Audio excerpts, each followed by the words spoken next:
Hey guys, welcome to KDM coverage.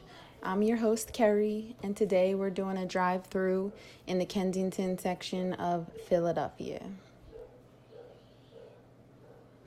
The guy in the center, he sells turtles for $20 in a box. You can see the people on the right. There's a lot of traffic. There's an L stop right there.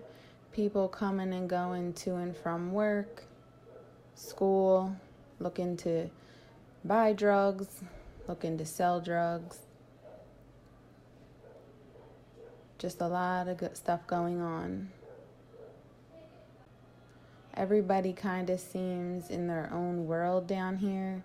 You can see we're turning and trying to make a turn and people don't see you. The guy on the scooter almost got hit. That car, you can see, must have gotten hit, has dents all over it.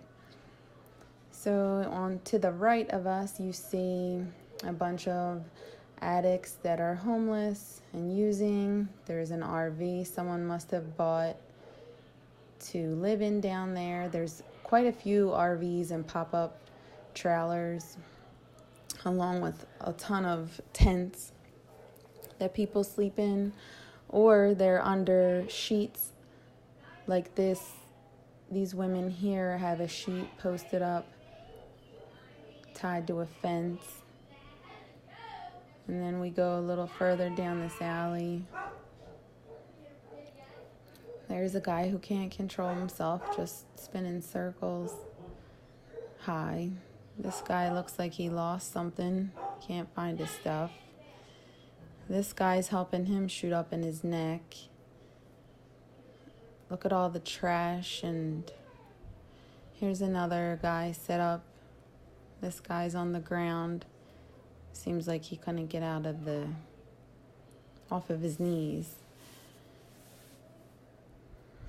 And we do have businesses here. I believe this is like a car detailing place or an auto shop.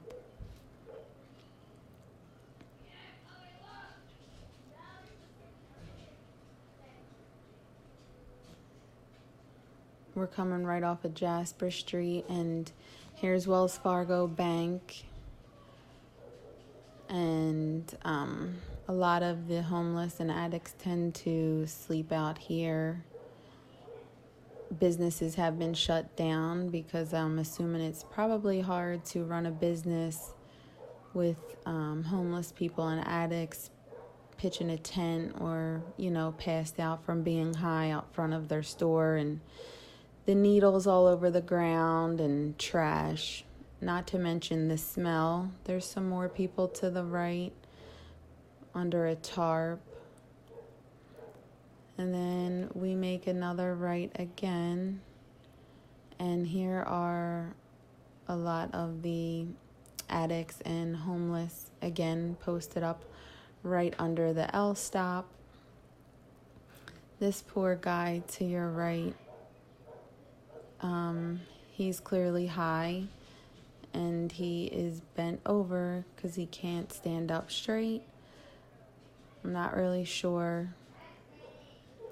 But you can see life goes on. You see the bus stop, the SEPTA bus driving by, and cars and wide open.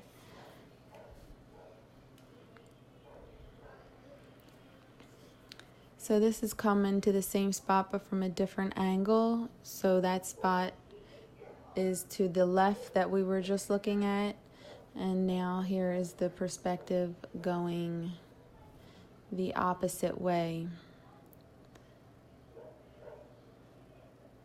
It's crazy because there's so many people down here, whether they're high or not, whether they're residents and just so happen to be unlucky and live in this neighborhood, or they are by choice residents of the streets down here because the drugs have them so addicted that they can't leave within like 4 to 5 block radius. So here we are making a right and going up the street. And to the right, you see people shooting up. And then all to the left are a group of people and homeless addicts and Some people trying to deal drugs.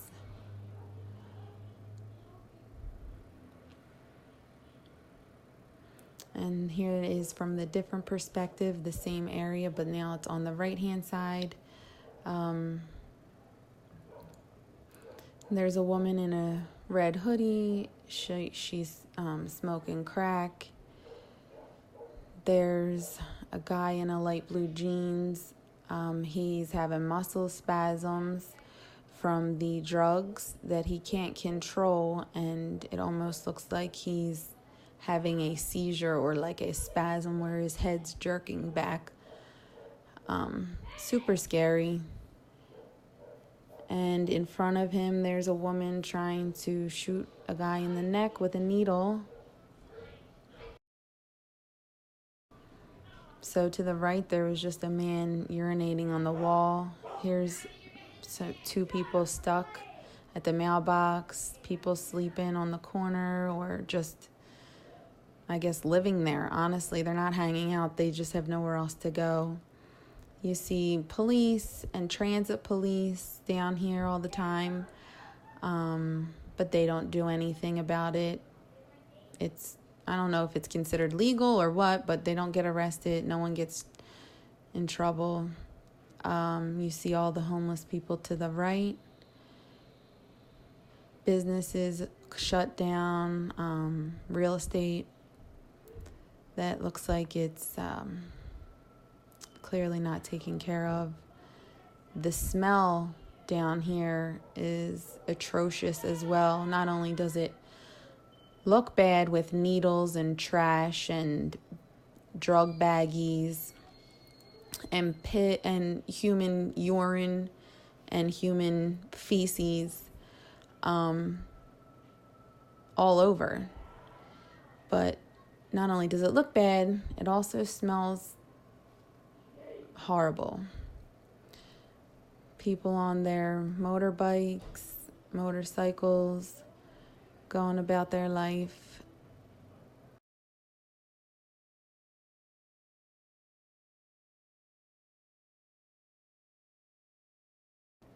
Person to the right starting to dip out.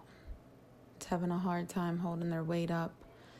That's what it looks like when they're high. It's almost as if their knees are trying to give out, and it looks like they're about to buckle and fall, but they don't.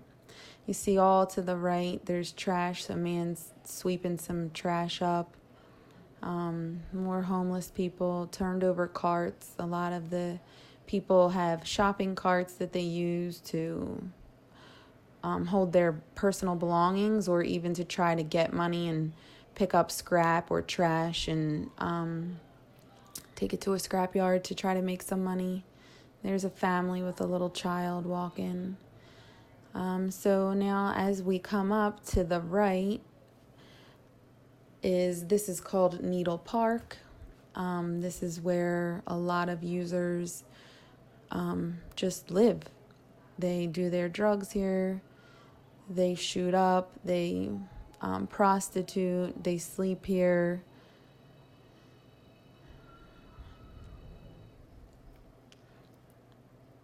You see people on the benches, in the grass. And although there's a lot of people down here, it looks like, I know every single one of them that you talk to, they feel so alone. So it may look like they have a lot of people surrounding them, or if they, I don't know, need a helping hand or something to eat or something to drink, or even just someone to have their back and look out for them. It's not like that down here. It's a dog-eat-dog world. So as soon as someone gets high and passes out, the person next to them or walking by will, dip their pockets, rob them for any money or drugs they have, take their shoes, or if they have a jacket, absolutely anything they'll take. But not only robbing, but they also rape the women down here. It's extremely dangerous.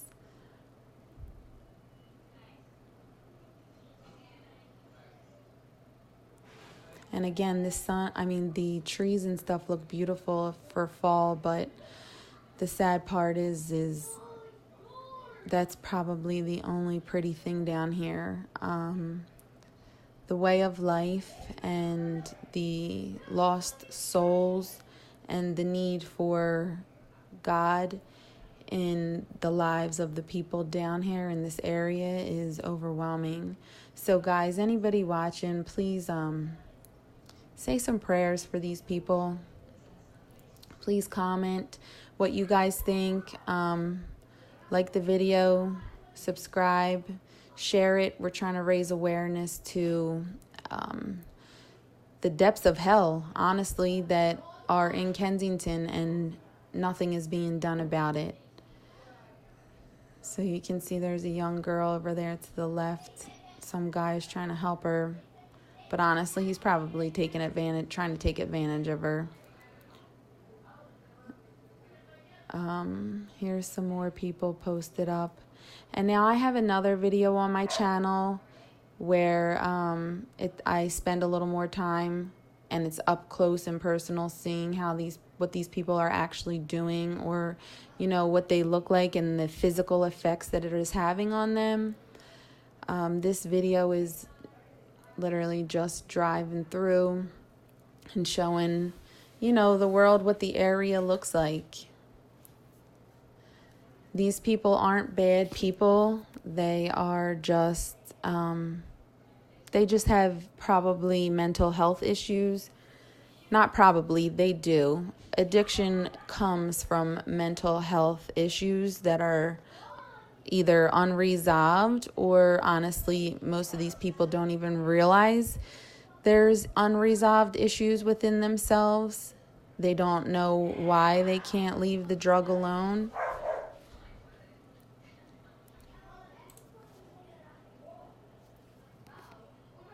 That's a huge misconception with addiction, is that the people choose the choices that they're making. They choose to be homeless. They choose to get high. They choose to prostitute. They choose to put themselves in these predicaments. And honestly, they don't. The mind is such a phenomenal thing. And the sad part is this is the only escape and the only way these addicts know how to deal with whatever kind of trauma they experienced in their life.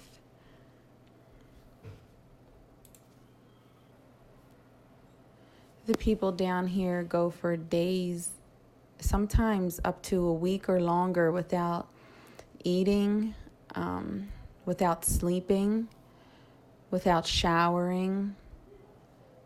Women go without personal hygiene care.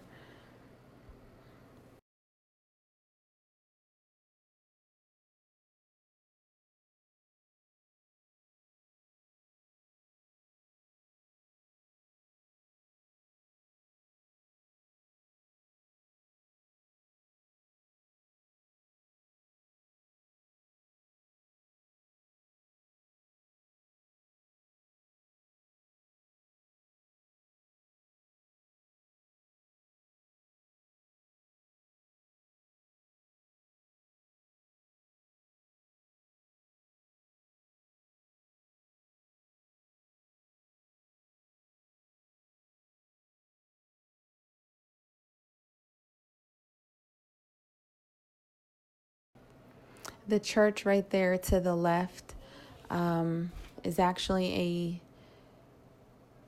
I believe it's a nonprofit organization that gives food and like a place for addicts to clean themselves up.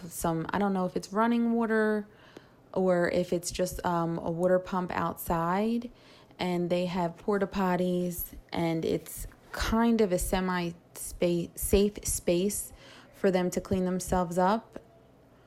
But there's controversy as to, is this enabling addicts and the people down here? Because if there's free food and water, and there are drugs on every corner, and they don't get in trouble by law enforcement for doing the drugs, for buying the drugs, for paraphernalia, for prostitution. Some addicts have said that it's almost as if they just enable the habit. So what do you guys think? Do you think offering some kind of support such as food and water is enabling? Or do you believe law enforcement and the government needs to crack down on this drug epidemic by honestly raising awareness of the mental health that goes into this whole aspect? Because 30, 60, 90-day treatment programs inpatient don't work if the mental part of the aspect that's causing this addiction is not addressed. And so here we are entering under the bridge where a lot of addicts frequent or live as well under here. It's quite scary. Thanks for watching, guys. Please send prayers to these people and subscribe for more videos.